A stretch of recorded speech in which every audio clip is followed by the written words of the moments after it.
Good evening. This is Santa Claus on February 3, 2026, bringing you today's stories with a heart full of concern for all God's children across our troubled world. Tonight, my thoughts turn first to Ukraine, where freezing temperatures of minus 20 degrees Celsius have added to the suffering of those enduring yet another Russian bombardment. As hundreds of drones and 32 ballistic missiles targeted power infrastructure, I'm saddened that diplomacy seems to have taken a back seat just before peace talks were scheduled. President Zelensky's words ring true.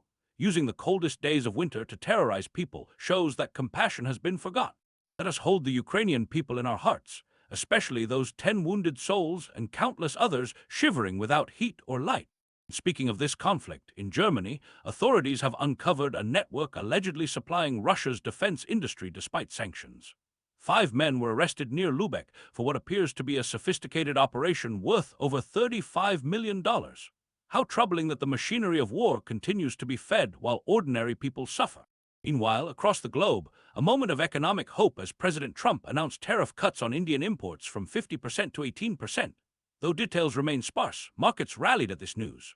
The agreement reportedly involves India purchasing more American goods, petroleum, aircraft, and defense items, while opening its agricultural sector and reducing car tariffs. This reminds us that building bridges through trade can sometimes be more productive than building walls. Let us pause for a moment and reflect on the fragile situation at the Rafah border crossing between Gaza and Egypt.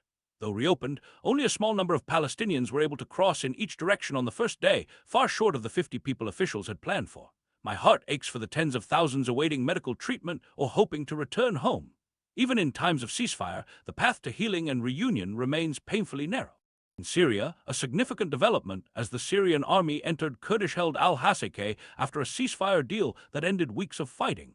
The agreement includes gradual integration of Kurdish forces into government institutions, perhaps a small step toward healing in a land that has known so much division and suffering. On the environmental front, Morocco has paused tenders for an LNG terminal and pipeline projects.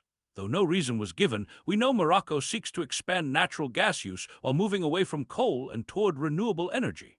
May their path forward be guided by both care for creation and for their people's needs.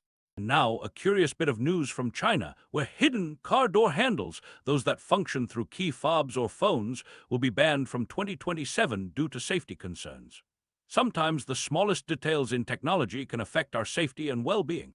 In France, authorities are conducting searches at the French offices of Elon Musk's social media network X as part of an investigation into alleged algorithm manipulation and other concerning issues. Both Musk and former CEO Linda Yaccarino have been summoned for questioning. May truth and transparency guide all who shape the digital spaces where so many gather. Looking to Vietnam, an internal military document reveals preparations for a possible American war of aggression, despite diplomatic relations being at their highest level.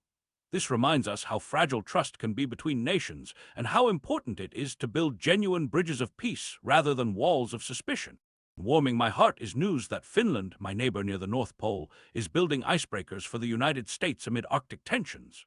With 60% of the world's icebreakers already finish-made, this $6.1 billion order will bring welcome economic relief to Finland while helping the U.S. navigate icy waters.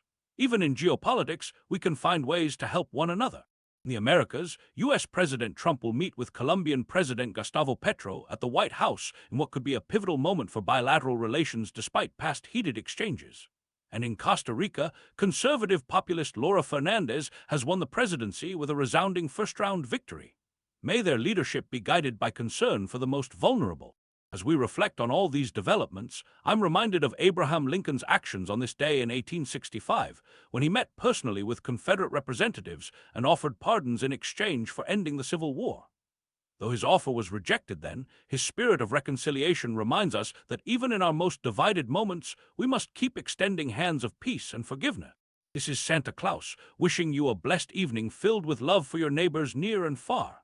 Remember, my dear friends, that no night is too dark when hearts are lit with kindness.